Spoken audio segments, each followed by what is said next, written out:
Welcome. You have entered the realm of 1111 Talk Radio. Your host is Simran. It's time to discover your own language with the universe.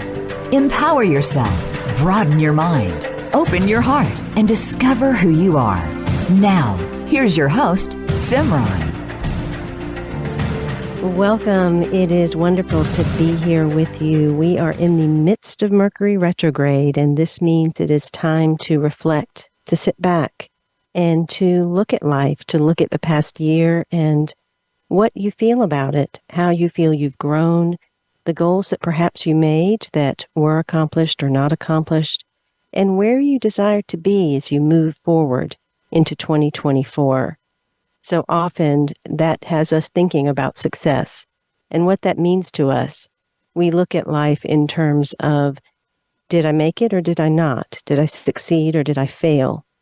We oftentimes, especially at this time of the year, get even busier and more stressed. And life becomes this end destination, this point that we have to reach. And why is that? So often we don't realize that every step of our lives is often lived through the lenses of those that came before us, through the conditioning that was brought into us, oftentimes very deep and unconscious. Very often almost in the cellular, visceral level, that we don't even become conscious of these patterns and behaviors, these needs and these drives, these impulses and inspirations that are guided by something else. But there comes a time in every person's life where they start to wonder, is this really all there is?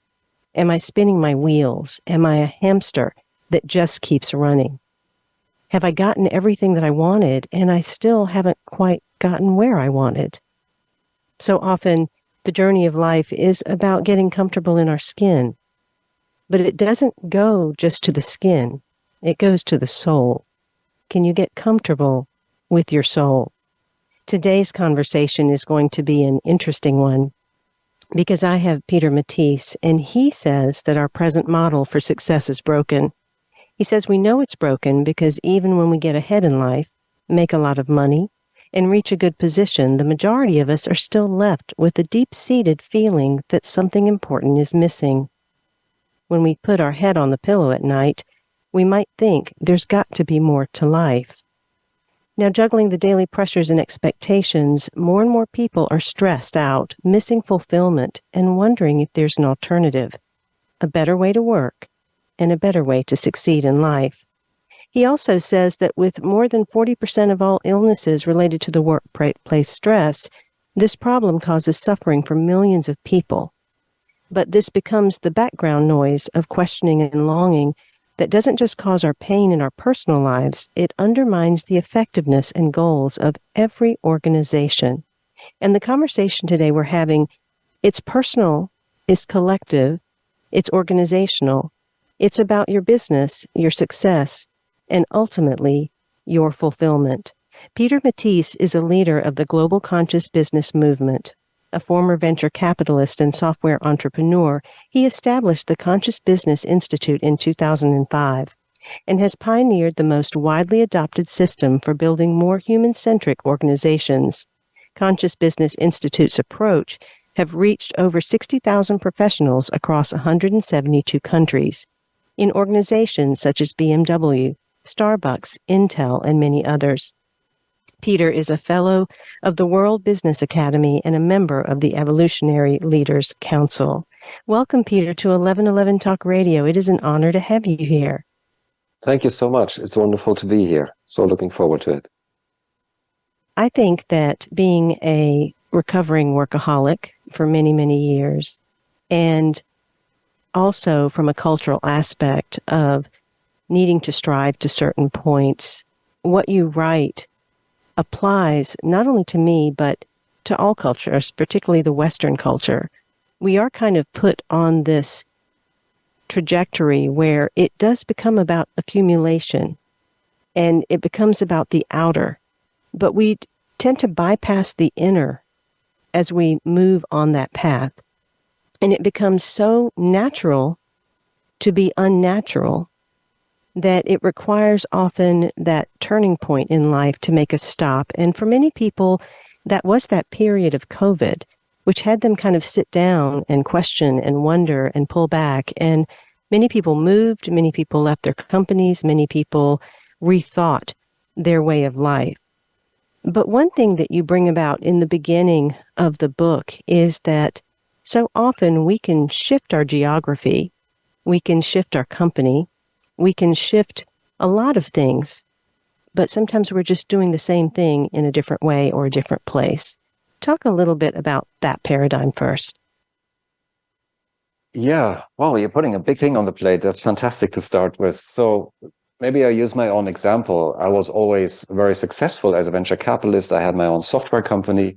I was doing really well on the outside, but when I got home at night, I knew that something was missing. And as you say, when I put my head on the pillow at night, that's how it goes.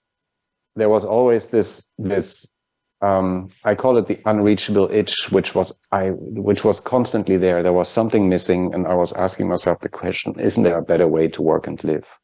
And the more I asked that, the more people responded with the same question, say, yes, I feel exactly the same way.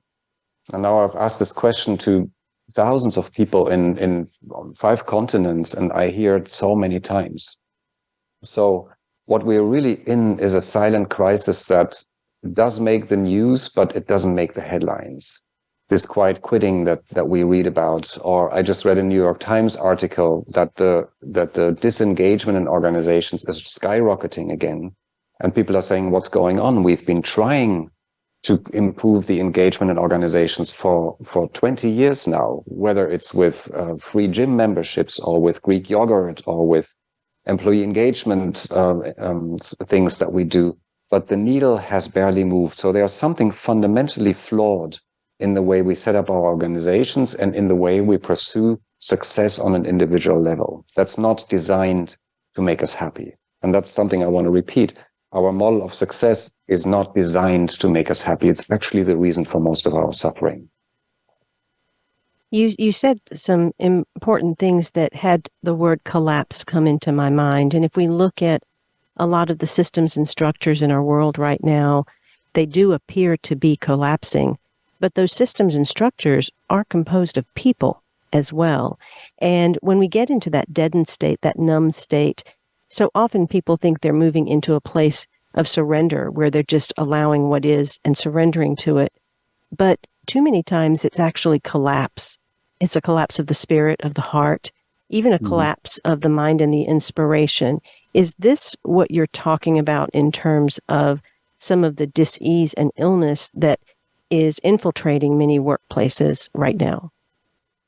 Yeah, I see it as actually a very natural process. This dis-ease or disease is really a dis-ease of what's going on in the world. And so we've set up all these structures, whether it's governments, whether it's organizations, whether it's our educational system, our food system, everything that we see in our world, it's designed for a certain way to work and live. And as we move on an evolutionary trajectory, and we can speak about that a little bit more, what that actually means. More people are saying this just doesn't work for me anymore. And so there's this increased feeling of dis-ease, which comes through frustration, which comes through stress, which comes through worry, which comes through depression, all of these things that we see happening in our culture. And so, as we know from the birth of the butterfly, something needs to die before something new can be reborn. And so what actually happens in our world is not a change, it's a true transformation where something needs to die. And this is what we see happening in the government, in so many countries now in the political arena, is that some people pull to the right and want to keep the old system alive. And a lot of other people say, no, this doesn't work anymore. We need to break through to a new system. And again, this is something that is a consciousness shift. It's not something that we do differently. It requires a consciousness shift. And with that, the death of the old thinking. Now, in your book, you say that the United Nations declared workplace stress as a global epidemic, that our workplaces are literally killing people, and we keep just doing business as usual. And that is based on a model of success that's been deeply ingrained in our thinking that follows a very simple formula. Could you first talk about what the model of success is that we are currently hypnotized by and living either consciously or unconsciously with? Yeah, I'd be happy to.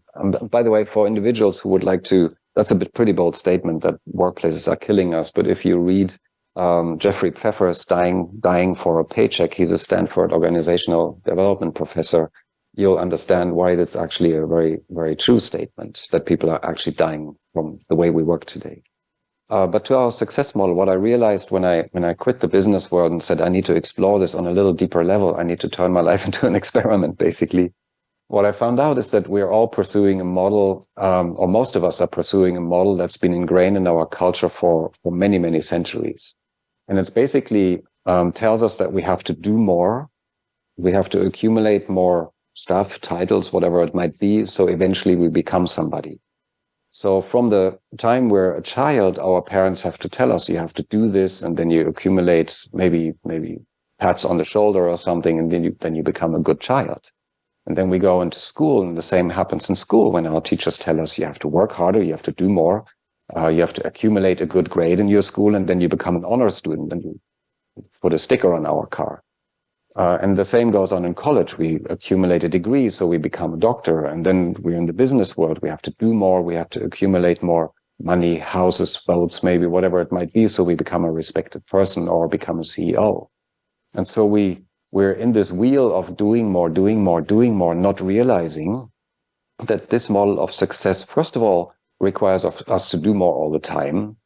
Secondly, it requires us to accumulate more all the time, which is clearly not working for 7 billion people accumulating more stuff all the time. And the third thing, it doesn't even consider what we are really looking for in life, which is the feeling states we would like to experience. So, for example, joy, peace of mind, ease, abundance, adventure, creativity. This do accumulate, become model doesn't even consider these feeling states. And so basically we are chasing a carrot thinking that we'll get somewhere, but we're kind of missing the target all of the time. And that's why most people are looking for something else and looking for alternative ways, but we're still using the model that can't get us there. There were several places within the book that really resonated with me. And you place them in a business sense, whereas in my own work, in my own books, it's very much in a personal sense, and they're very related. But one of the things that really struck out is the model that we live by, which is dominance and subservience. And the reason this struck out to me so much is we were introduced by a mutual friend who has spoken of your brilliance and your brilliant work for years, but we've never actually met. And her work is the gene keys, and my primary gene key, the shadows, and which has been quite predominant in my life for many, many years, from early on to about midlife, was dominance and subservience. So to read that both in my personal gene keys and then to look at it in terms of a business model and how we come to our work, come to business with that underlying cloud of shadow was really, really interesting. Can you explain how the model of dominance and subservience is active within us and in our workplaces? Yeah, that's such an important topic. Thank you for bringing that up. So basically, when I looked at, I'll something in before, so we get a little more context. When I looked at how do we actually grow as human individuals, how do we grow our consciousness, how do we grow the consciousness of an organization so that we can express more of what we want in life, basically, there are basically two things that are necessary, I've found. The first one is that we need to change our consciousness to a higher perspective. So to consider that we are part of something bigger, the oneness thought, for example. So that's the spiritual growth which gets us there. The other thing is the underbelly of stuff. This is the model of dominance subservience, is to the growing up part, as Ken Wilber, the philosopher, calls it, to recognize when we operate from fear, from our scarcity mindset. And this is what the dominance and subservience model plays by. if we don't become aware of that, and we see that in a lot of spiritual seekers that are just follow your bliss, and they're still broke, is that there is this pullback from this model of dominant subservience that requires us to look at why are we operating what I call out of power, meaning from fear, from scarcity mindset. So what is this model of dominant subservience? This is a model that we've been carrying around in our culture for 8,000 years. It was established when we moved to the agrarian society, when suddenly the accumulation of goods became important.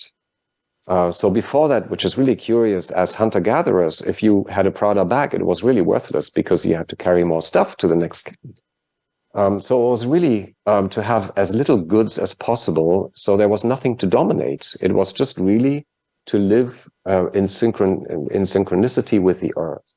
And even as a dropout, if you get high on fermented fruits, for example, Mother Earth would still take care of you because you were able to feed yourself, to live off Mother Earth, and you would be okay.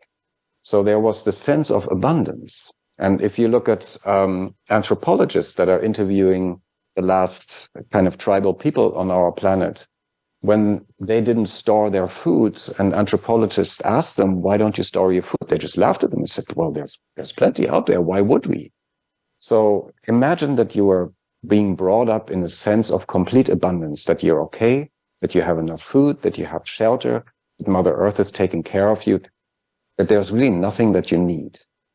That brings an enormous amount of liberation, and suddenly the fear and the worry stops. Maybe you get attacked by a saber-toothed tiger, but that's another story here.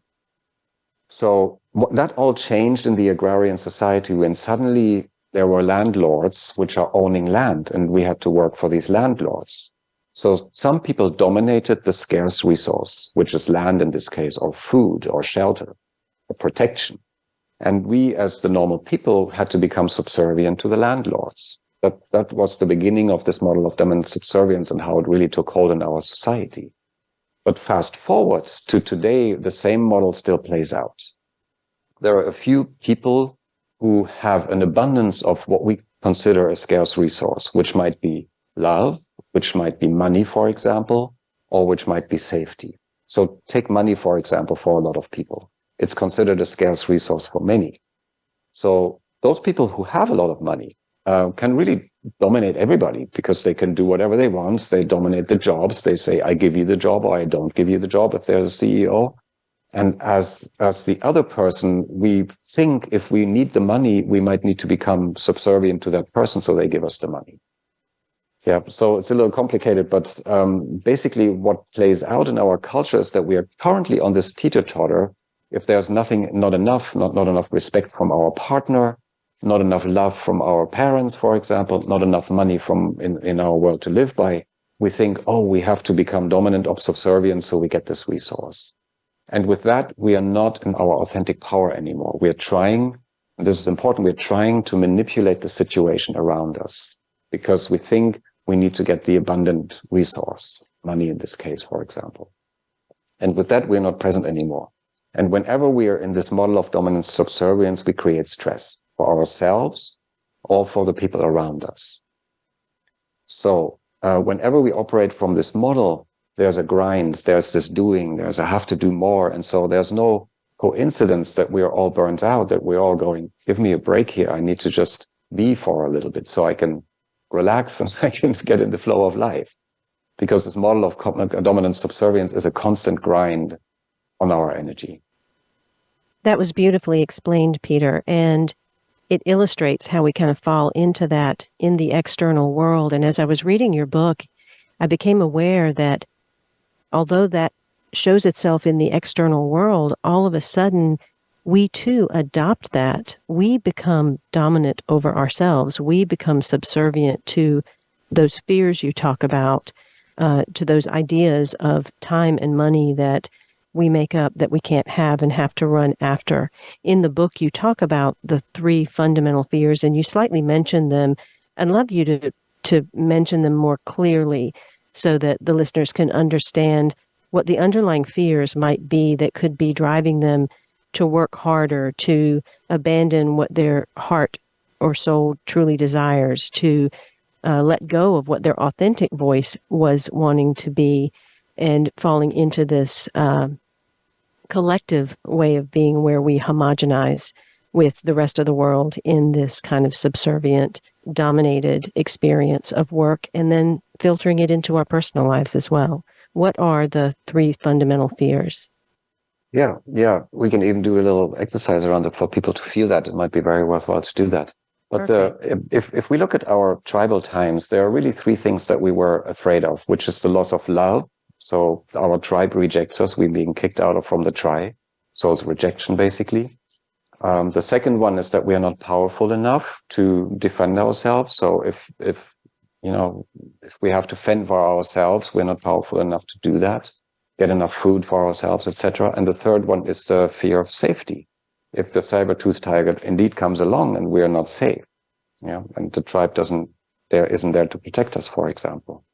So power, love, rejection, and safety are the 3 fundamental things that we need in our life to be okay. So if we don't have them, out of those come the 3 fundamental fears: the fear of rejection, that we're not loved, fear of not being powerful enough, and the fear of not being safe. And each one of us has one of these, what I call existential decisions about life, these existential fears. My personal one is I'm rejected. I'm not good enough. I'm going to be rejected.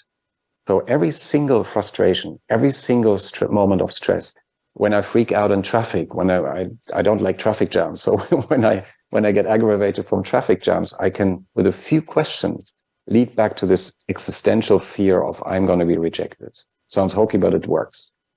Yeah. So why is that important? Because we deal with so many things around us. I don't have enough money. This stupid idiot is cutting me off in traffic. My boss, my siblings, all those kind of things that we're dealing with. But ultimately, all the issues, all the things that we grapple with come back to this one single thing. For me, I'm rejected. I'm not good enough. I'm rejected. That's something I can deal with. The 50 other things, oh my God, I don't know where to start. But whenever I feel a negative emotion and I can ask myself, well, what's not enough here? I'm going to be rejected. And then I live in that reality. I can work with that. So if you don't mind, let's do a quick little example so people can follow along with that. Is that okay? I think that is fantastic. And I want to remind everyone that those fears come from a deep-seated scarcity and lack thinking, according to your book. So please go ahead with the exercise. Yeah, and it's not a big deal. We all have those fears. Every single human being has those fears, and we're in the classroom to overcoming those fears. So let's do it. So I would just ask you to imagine a situation, or bring to life a situation that you had where you feel frustrated, or where you were in a conflict with someone. If you have problems, dig a little deeper, but where you felt aggravated by something, worried about money, for example. And in that situation, I ask yourself, what was missing in that situation? It might have been money. It might have been appreciation from the other person. It might have been understanding. It might have been a sense of flow. There was something missing there that you wanted to have to make it okay. Yeah. And if that's not there, let's go a level deeper now. There's a fear associated with that if you don't have that, if you don't get the understanding of that person, or if you don't have that money, something will happen. So there's a fear that leads you to this existential decision. But it comes from the scarcity mindset. There's not enough in this moment. I need something. Understanding, money. Can you feel that? So I would like you to shift your mind and imagine that whatever that is, whether it's understanding or money, is there plentiful. And all of these things are in the world plentiful. There's enough understanding. There are enough people who love you. There are enough people. There's enough money. It's the question, how do we access it? There's an abundance of everything in this world. And I would just ask you to imagine that abundance around you. And that really nothing you need to do. You can just be feeling what you're feeling and know there's an abundance. And as you imagine that, this becomes your reality, not sure how to access it yet, but it's there. you can feel that your system starts relaxing. There's a sense of peace maybe that comes into your system. Can you sense that? And so before you might say, oh, what do I need to do differently to get the money, to get the appreciation? I need to have this argument. I need to make my point, all those kind of things. We always revert to doing. Now in this other state, you might be just able to be and to just feel, to just be present. And although we don't have enough time here, maybe you can sense that it's a profound difference, although subtle, it's a profound difference in your own energy of how you perceive the world, of how you're able to engage in the world. That's a beautiful exercise, Peter, and I really appreciate you taking my audience through that. Our journey to authentic success is not to do something different, but to become intimately familiar with our unique talent, to become clear who we're here to be, our contribution to the world, and the value it brings to others. The deeper this clarity grows, the more you'll become confident to walk your own path, and the easier it will be to handle pushback, resistance, and adversity. You won't do your gifts and talents anymore. You will become your gifts and talents. This is from Peter Matthies' book, Plan B. Ultimately, our job is to embody and fully integrate who we're here to be and to be of service to others from that place of being. As we contribute to the world from that place, we become centered in our authenticity and grow in our inner authority. We're not doing from a place where we need to push things forward. We're being pulled into taking action, not because we have to, but because we want to. This book, Plan B, provides a new success model for you individually and for your organization. It provides a new framework, a new operating system for personal and business success. However, this is not a how-to book. This book reveals the fundamental dynamics and perceptions, the invisible forces that shape our lives. It provides insight into the hidden patterns of our decisions and conditioning, creating a consciousness change that will have a ripple effect into every part of your life, your personal relationships, your career, your business, and your physical health and well-being. Once again, this is Plan B, a professional's guide to authentic success.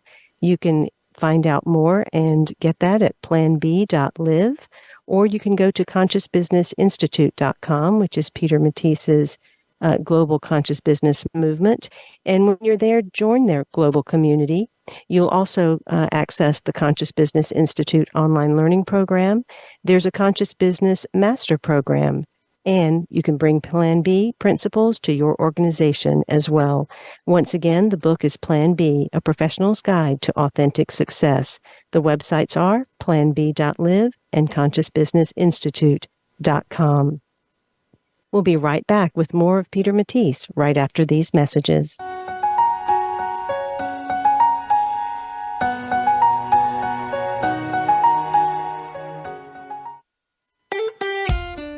Follow Voice America at facebook.com/Voice America for juicy updates from your favorite radio shows and podcasts. Have you seen 1111? Do you wonder why certain numbers keep showing up in your life? 11, 111, 22, 33, 444? People all over the world are seeing 1111 and learning the language of universal communication. Subscribe to 1111 Magazine today. www.1111mag.com. 1111 Magazine is a bi-monthly print publication that offers a rich, multi-sensory experience. As you engage with experts and topics of consciousness, become enlightened, empowered, and energized, so you live a passionate and authentic life of conscious choices. 1111 Magazine, a daily staple for lifting the mindset, discovering the heart, and stepping into conscious living. 1111 Magazine. Order now at www.1111mag.com. 1111mag.com. Do you want more? More joy, more abundance, more power and presence? How would it feel to have more loving relationships, more empowered community, greater fulfillment and life purpose?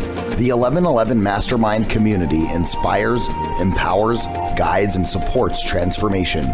Shift your mind, expand your heart, deepen insights, let go and chart a new course, dream a new dream. The 1111 Mastermind community is an online portal for personal transformation and soulful expansion. Go to courses.1111mag.com. That's courses.1111mag.com. Change begins with you.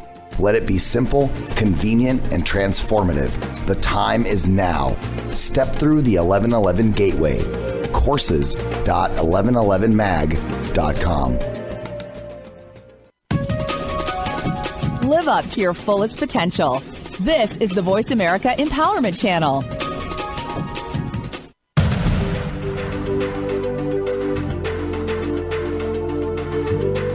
You are listening to 1111 Talk Radio. Simran is an award-winning author, publisher of 1111 Magazine, powerful speaker of wisdom, and a life mentor. Find out more at IamSimran.com. Now, back to 1111 Talk Radio. Before we get back to Peter's work, I want to mention that Conversations with the Universe is now on audio. You can go to Audible and get your copy and listen and find out all the different ways that the universe is speaking to you through your work, your pets, your car, your home, the people that show up in your life, even the blessings that appear that are not always feeling like blessings. You will discover many ways to look at your world that will clear your lens of all the clouds that have been there. In addition, you might want to pick up my Soul Trilogy.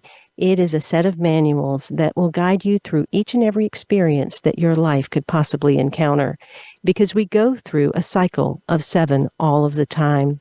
The first book is Living the 7 Blessings of Human Experience, where you encounter the personality, the identity, and the types of things we create through the blessing of living.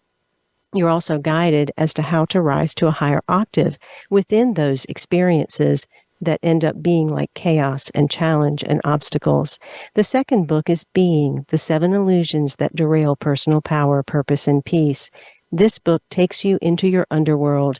You get to meet all the parts of you that have been hidden, parts of you that you may have started to uncover, like the shadow, but also you go deeper. You begin to get to know the animal, the visceral part of your body. You discover the monster inside that guides and directs some of the big challenges that you have in your life. And you encounter your inner demons. And once you embrace all of those with love, you start to open the door to your light, to your humanity. And the third book is Knowing, the 7 Human Expressions of Grace. Before you can fully receive and avail yourself of divine grace, you have to open to your own grace, and that takes you through the tunnel of humanity.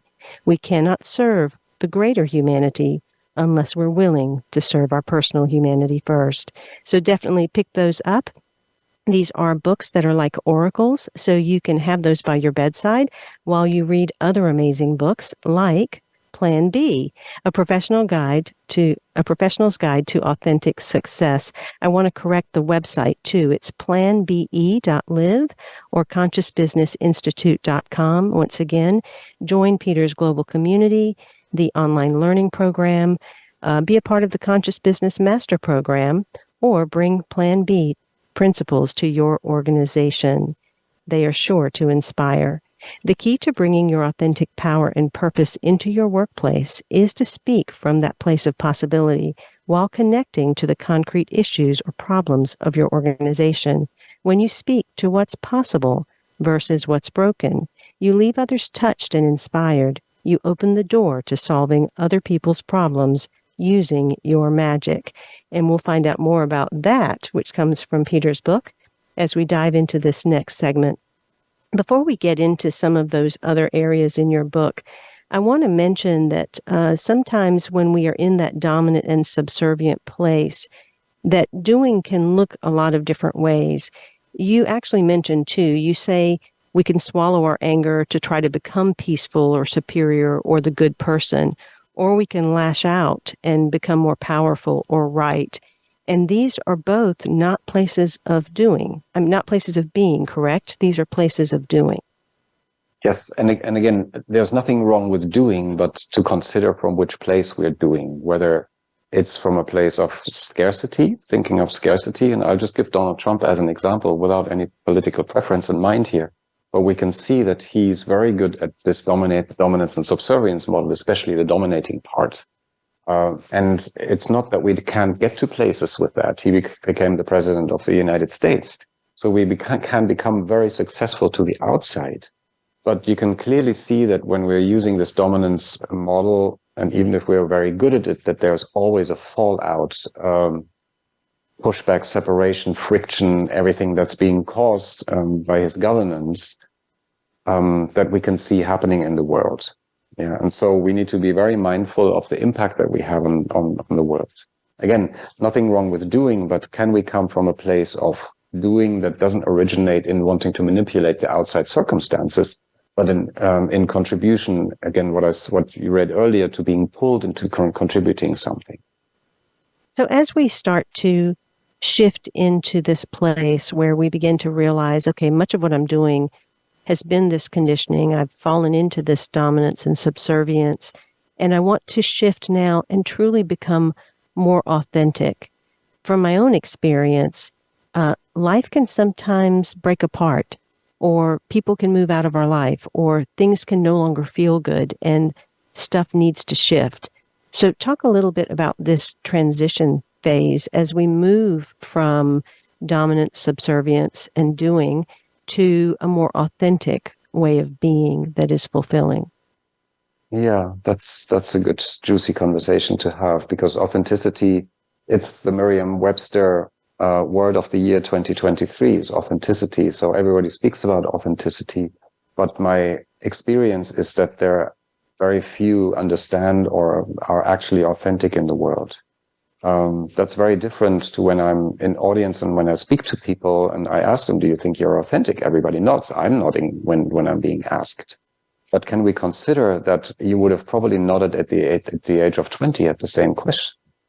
But now, since I'm a little older, I'm in my 50s. So looking back at the age of 20, I had no idea what my authenticity was. So can we consider that authenticity is not a place to get to, but something that we discover over time, that we peel away like layers of an onion? So maybe that's the first thing to speak about authenticity. The second thing is that when you feel frustration, when you feel worry about money, when you wake up in the middle of the night, stressed out, all those kind of things, that's really your authenticity calling, because you're not in alignment with who you are here to be on a soul level. And so there's this constant pull that we feel in the world that pulls us back to our authenticity. The path to our authenticity, however, is very difficult, because there's not a curriculum, when I looked at least, that brought us there. So that's why I'm writing these books, etc. Because in school, we are not being taught how to be authentic. In our job, we're not being asked to be authentic. We're just asked to function. So for us, it's like a valley of death that we have to walk through to claim our authenticity, because it's basically a lonely path. And when we leave our environment that we have, when we say, this friendship really doesn't work anymore for me, or this job doesn't really work anymore for me, there is, of course, fear associated with that, because there's a reason why we are living the way we are. And so it's a challenging process where we need some support that guides us through this quote unquote valley of death, where we leave some of our identity behind and return to our authenticity, who we are here to be on a soul level. Once we do that, we're back in the flow. We're literally in the flow. And when I talk about authentic success, maybe that as a last sentence here, the emphasis is not on success, it's on authenticity, on authentic. Because when we are authentic, life starts to flow for us, and success becomes a consequence. It's nothing that we strive for. It just becomes part of our lives. I love that illustration of authenticity being something that we continually step into, because in my experience, I've not known who I was until I got there, and then I didn't know who I was again. It creates this cycle, Yes. We kind of discover who we are, and then all of a sudden I've got question marks hanging over our heads again in the air. Yes. But oftentimes what will happen, because I think, and you relay it in the book very clearly, that authenticity equates very much to fulfillment. But because of this dominant subservience undercurrent that exists internally and externally, the first question that comes up for most people is, what about money? I need to make money. I've got to survive. I have a family to take care of. I have to pay the bills. And so there is this friction between that part of us that keeps getting pulled to what is inauthentic and that part of us that yearns to be fully authentic. Yeah, and that's a good point. You bring up money because it's one of the biggest things that keeps us in the existing success model, because we continuously think scarcity of money, I have to make money. And if I don't, then I'm going to die, literally, because I don't have any money. And the story evolves in our head. For me, I'm going to be under the bridge. Nobody's going to like me. I'm going to be dying a lonely person. That's the little monkey mind that's in my mind that could happen.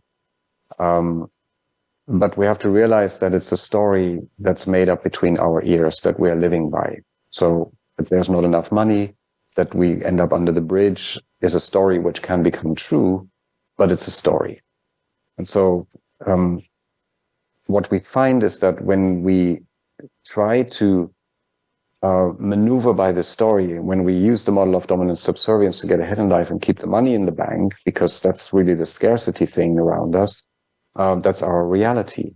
If we can shift away from that reality and go to an abundance mindset, if we somehow get there, and that's what I talk about in the book as well, shift to a different success model and really come from our authenticity. In those moments where we are authentic, there's a complete sense of abundance. You can feel that when you're on a mountaintop and there's nothing that you need, or when you look into your child's eyes, or when you pet your cat, for example. There are moments where there's no pretense, there's no pushing, shoving, story, etc. attached to it, where you're just being present and you're authentic in the moment. And in those moments, there's no scarcity.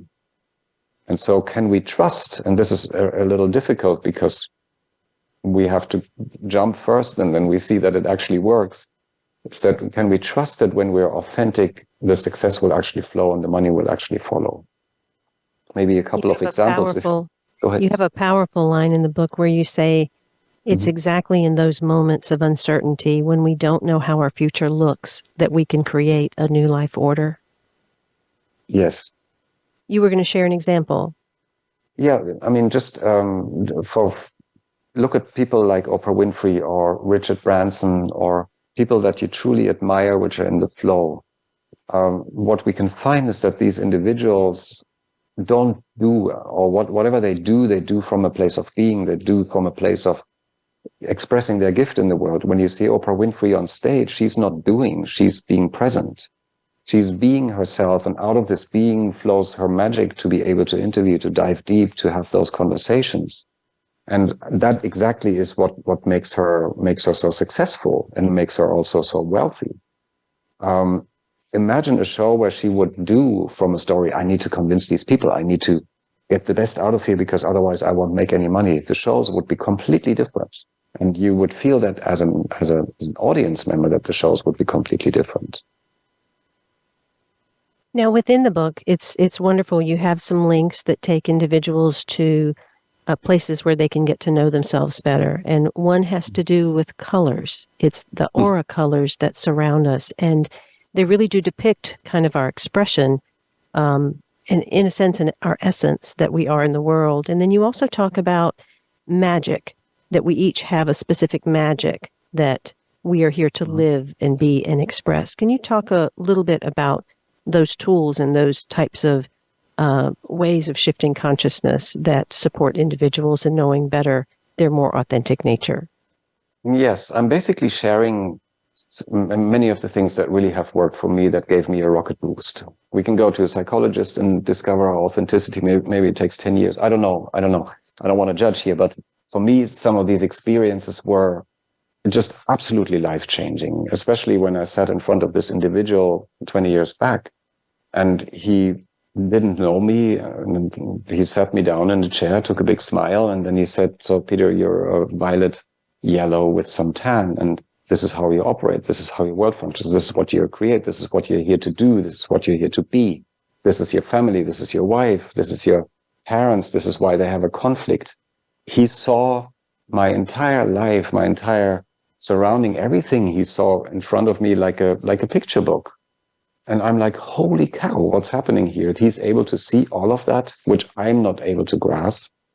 And so that's a profound thing that happened to me, because first of all, it allowed me to be who he's told me. I'm basically my soul, because he was able to look into my soul. He told me who I was, and I was allowed to be that. So from that day onwards, I was pursuing that. Did it change the next day? No, but it allowed me to walk this path. So he gave me a glimpse into my authenticity, into my soul. And that is something, there's no undo button for that. It's a rocket boost. Yeah. And then if you go, the second step was like, okay, now what I do with that. And I found this other lady, which has done this work about the magics. And she told me, Peter, you're an illumination magic. You're here you understand human behavior. You're here to write. You're here to speak. You're here to convey to people how we tick as human beings, and you create insights through that. And that's all you need to do. And I realized the more I did that, or also in my venture capital job, when I was speaking in conferences about certain things, people would always come up to me and say, oh, thank you for these insights. That was really helpful. So when I use my magic, work is not work for me anymore. I can do that at 11 o'clock when somebody calls me up and it's not work. So again, it comes from a place of being, of just showing up with my magic and wanting to express it, because it's so joyful for me to express it. And then whenever I do that, I'm in the flow.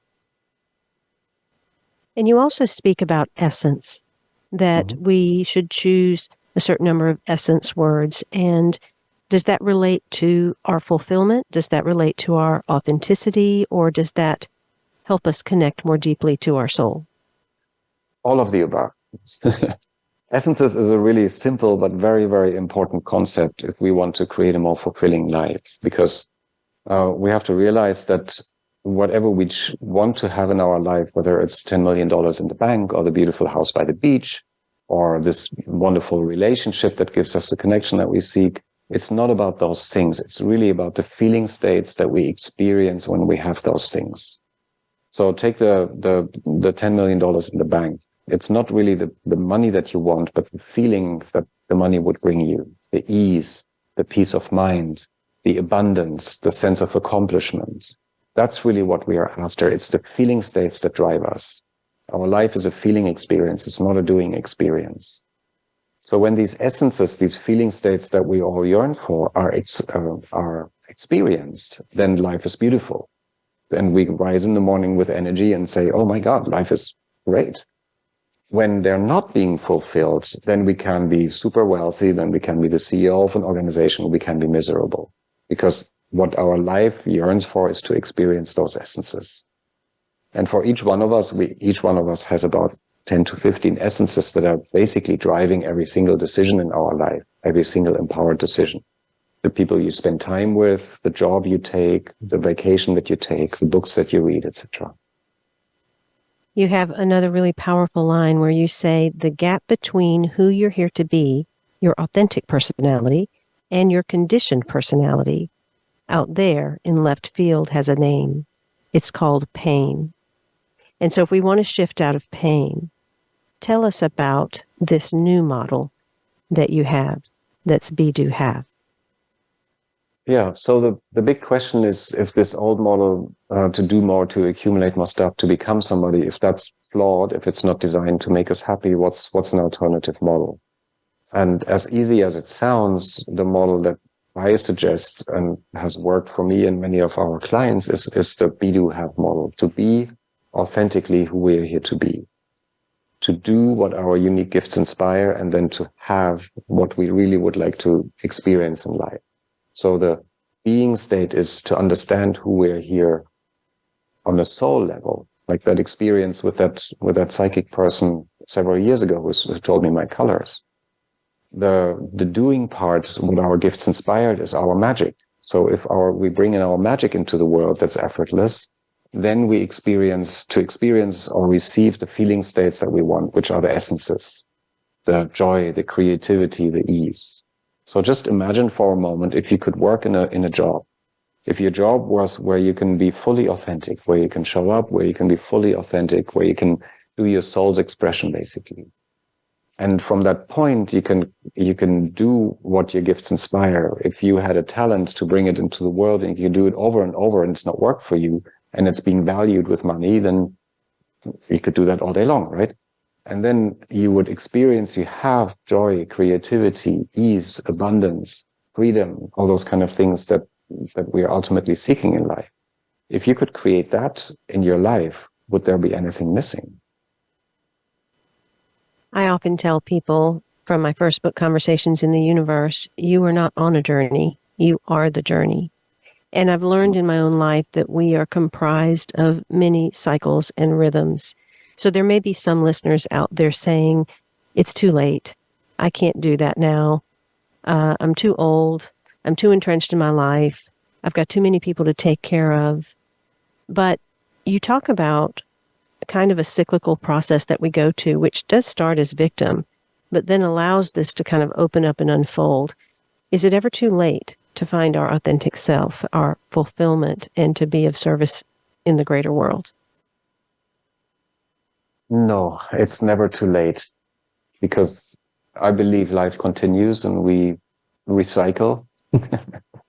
So we're on the soul's journey. So maybe you don't get to the point in this life, but maybe you get the next time around. But if you look at this in this bigger perspective, that really life continues, and we can talk about that too, why I believe that, there's really no point that's too late. If you consider, okay, maybe I've suffered enough, and maybe it's time to try something different.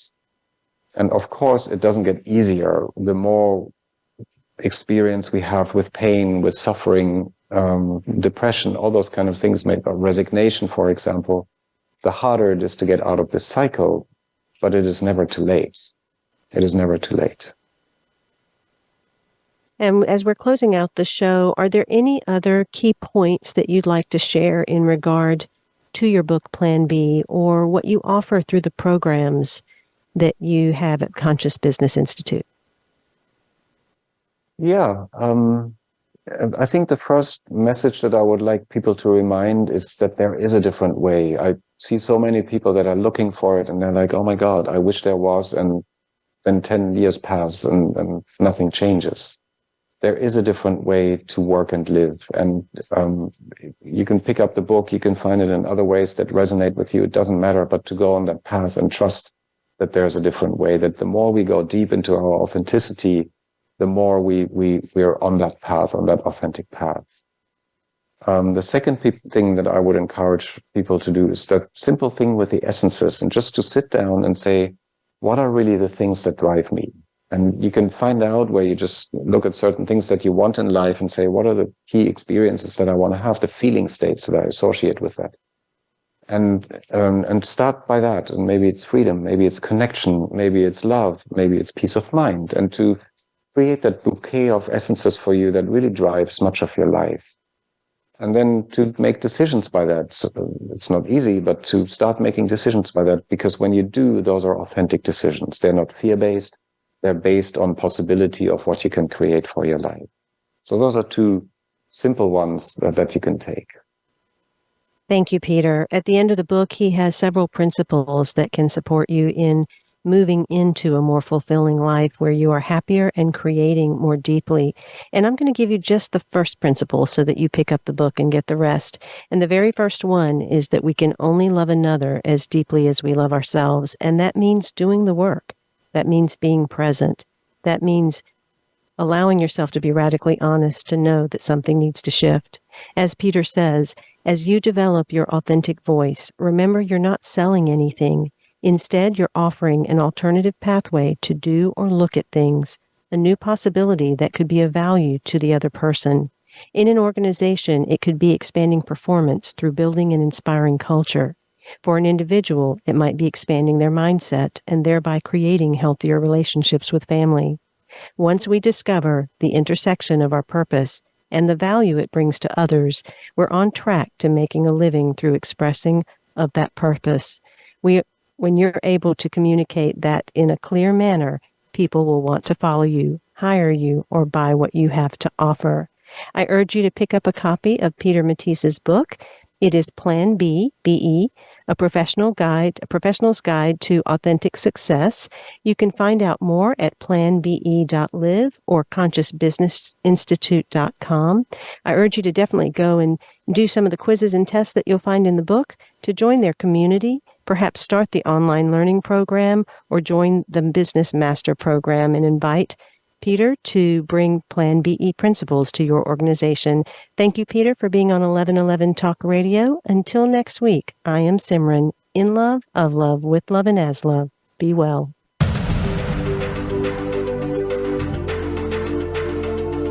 Thank you for opening your mind to a new reality, your heart to greater compassion, and your experience of aliveness with 1111 Talk Radio.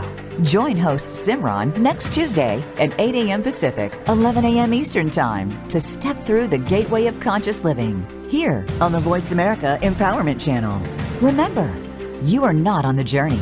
You are the journey.